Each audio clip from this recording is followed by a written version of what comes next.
दुनिया में हर इंसान की अहमियत है और हर एक इंसान की अपनी एक अलग सोच होती है। इस दुनिया में हर इंसान दुनिया की सोच बदलने की ताकत रखता है। आज की हमारी युवा पीढ़ी और परिवार के बीच के मुद्दों में अलग अलग सोच है।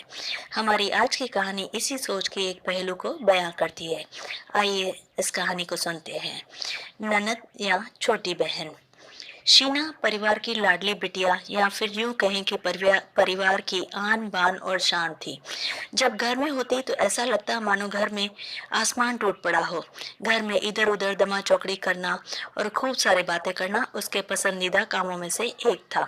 शीना के दादाजी शीना को बहुत प्यार करते थे, लेकिन आजकल उन्हें शीना की एक चिंता और खाए जा रही थी और वह थी शीना की शादी की चिंता। बस दादाजी अब हर एक परिवार में शीना का ससुराल ढूंढते, लेकिन शीना को शादी के नाम से ही इतनी चिढ़ थी कि शादी का नाम सुनते ही वह गुस्सा होकर मुंह फुलाकर दूसरे कमरे में बैठ जाती। खैर, थोड़ी देर में उसका गुस्सा खुद ब खुद उतर जाता और वह वापस अपनी दमा चौकड़ी में व्यस्त हो जाती। काफी खोजबीन के बाद भी शीना के दादाजी को कोई ऐसा परिवार नजर नहीं आया जहां वे अपनी लाडली बिटिया की शादी कर सकें। इसलिए उन्होंने अपने बचपन के दोस्त से इस बारे में राय लेने का निश्चय किया। बस फिर क्या था, वे अपने दोस्त मनोहर लाल से मिलने बालमपुर की ओर निकल पड़े। अगले दिन जब बालमपुर पहुंचे तो उनके दोस्त ने स्टेशन पर ही उनके लिए गाड़ी भेज दी। 10 साल बाद अपने बचपन के दोस्त से मिलने के लिए वे बड़े उतावले थे। गाड़ी धीरे धीरे उनके दोस्त के घर की ओर बढ़ी। बड़ा सा बंगलो के बीच आगे पीछे बगीचा, गाड़ियां और नौकर चाकर देख दादाजी का मन खुशी से भर गया। इन 10 सालों में मनोहर लाल ने कितनी तरक्की कर ली है। नहीं तो 10 साल पहले मनोहर लाल के पास था ही क्या। बस यही सब सोचते सोचते शिखा के दादाजी अपने दोस्त के बंगलो पहुंच ही गए। गाड़ी की हॉर्न की आवाज के साथ ही मनोहर लाल घर के बाहर अपने दोस्त के स्वागत के लिए आ गए थे। अपने दोस्त को गले लगाकर वे दादाजी को अंदर ले गए। घर अंदर से काफी शानदार था। अपने दोस्त की संपन्नता को देखकर शीना के दादाजी भी फूले नहीं समा रहे थे। चाय नाश्ता के बाद मनोहर लाल ने उनके खास दोस्त से आने का कोई खास कारण पूछा। दादाजी ने पोती की शादी के लिए एक अच्छा सा परिवार ढूंढने का ही काम सौंपते हुए बिटिया का फोटो अपने दोस्त मनोहर लाल के हाथ में सौंप दिया। मनोहर लाल ने अपने बेटे विजय के लिए एक सुयोग्य कन्या की तलाश में थे। तीखे नैन नक्श, चेहरे पर तेज और एक बार में ही किसी को भी पसंद आने वाली शीना बिटिया को फोटो में देखकर ही उन्होंने शीना को अपने घर की बहू बनाने का फैसला कर लिया। उनके दोस्त इतना सोच ही रहे थे कि इतने में उनका बेटा विजय आ गया। विजय ने दादाजी के पैर छुए और हालचाल पूछने के लिए ऑफिस की ओर निकल गया। विजय के जाने के बाद मनोहर लाल ने उनके मुंह की बात छीन ली और उनसे अपने बेटे के लिए उनकी पोती का रिश्ता मांग लिया। खैर, प्रसन्नता से विदा लेकर अपने घर आने का कहकर दादाजी अपने घर की ओर निकल आए।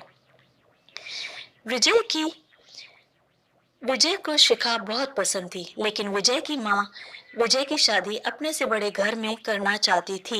लेकिन विजय के मनाने पर वह मान गई और तय समय पर विराम विजय और शीना की शादी हो गई।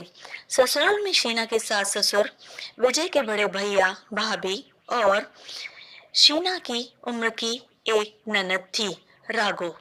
अपनी सादगी और सबका अच्छे से ख्याल रखने के कारण शीना ने घर में सबके दिलों में जगह बना ली, लेकिन अपनी तमाम कोशिशों के बावजूद अपनी सासू माँ को प्यार पाने में वह असफल रही।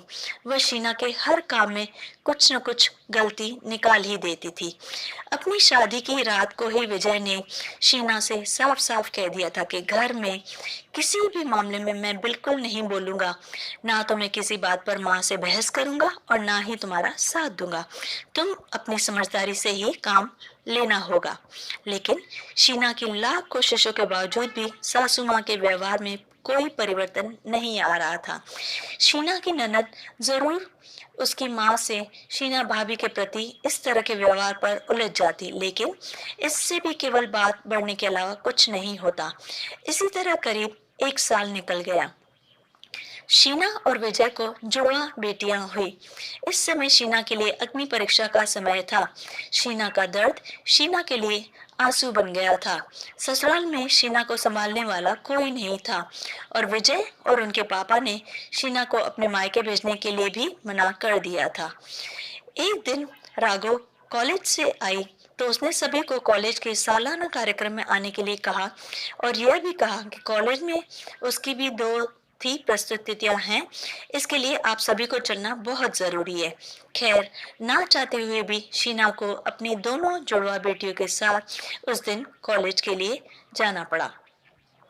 कार्यक्रम की शुरुआत में गीत संगीत की कई प्रस्तुतियां हुई। उसके बाद मॉडलिंग राउंड शुरू हुआ। दर्शकों ने तालियों के साथ सभी का उत्साह वर्धन किया। मॉडलिंग में राघव ने भी हिस्सा लिया था। आखिरी राउंड में राघव के साथ 4 और लड़कियों को सिलेक्ट किया गया, जहां सभी ने जज द्वारा एक एक सवाल पूछकर विजेता घोषित करना था। सवाल जवाब का दौर शुरू हुआ।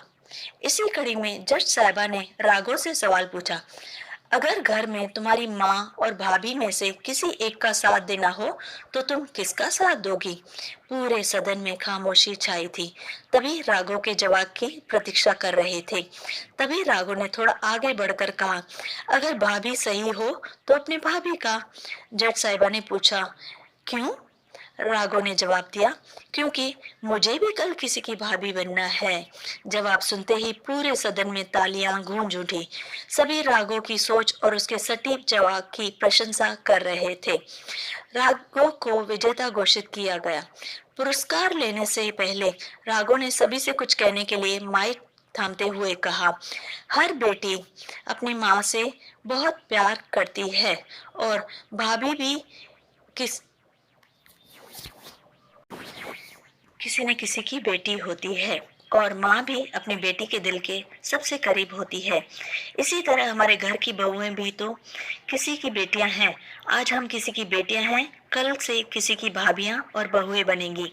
अगर कल से हमें कुछ दुख हुआ तो हमारी माँ को भी बहुत दुख होगा और इसी तरह हमारे घर के बहू को दुख हुआ तो उनकी माँ को भी बहुत दुख पहुंचेगा। और इस दुनिया में किसी भी इंसान को किसी की भी माँ को दुख पहुंचाने का कोई हक नहीं है।